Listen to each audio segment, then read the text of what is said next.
He spent 30 years as a criminal informant for the FBI. He was also one of the FBI's most wanted men in America. Both were true at the same time. Boston, the 1970s.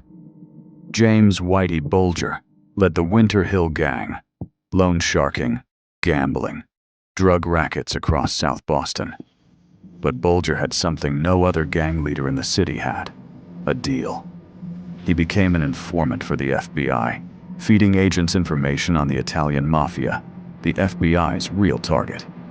In exchange, his own crimes were overlooked. His handler was an agent named John Connolly. Same neighborhood, same streets.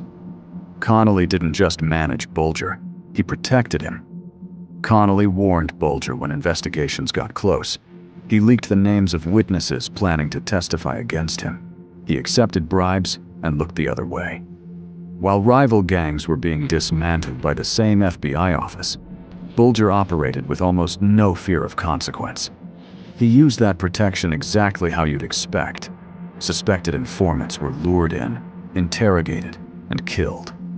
Rivals were eliminated with information that could only have come from inside the bureau itself. By the time it was over, Bulger was wanted for 19 murders. In 1995, Connolly tipped him off one final time. An indictment was coming. Bulger vanished. For 16 years, he was one of the most wanted fugitives in America. Reported sightings came in from around the world. The FBI chased leads across continents. He never left the country. He was living quietly in Santa Monica, California, under a fake name, blocks from the ocean. In June 2011, acting on a tip, agents finally found him. Whitey Bulger, America's most wanted gangster, was arrested in a parking garage. He stood trial.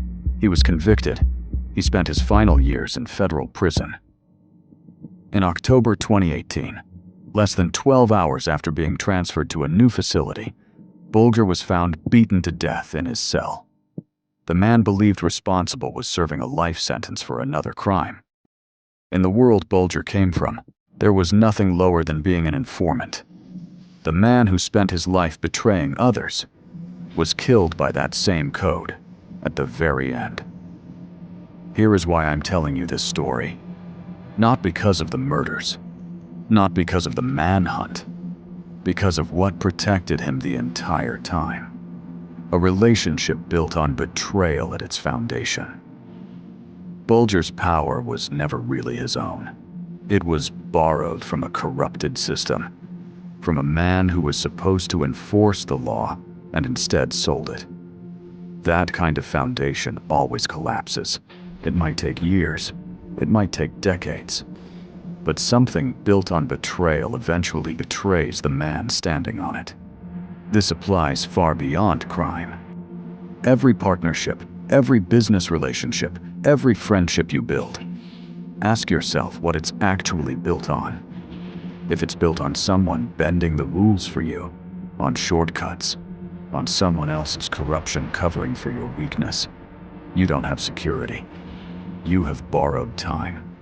The code is simple. Build on integrity, not on someone else's compromise. Because whatever you build on the wrong foundation will eventually take you down with it. That is the unwritten code. Unwritten Code is a work app performance production. If this hit different, subscribe. Every week we break down the mindset, strategy, and discipline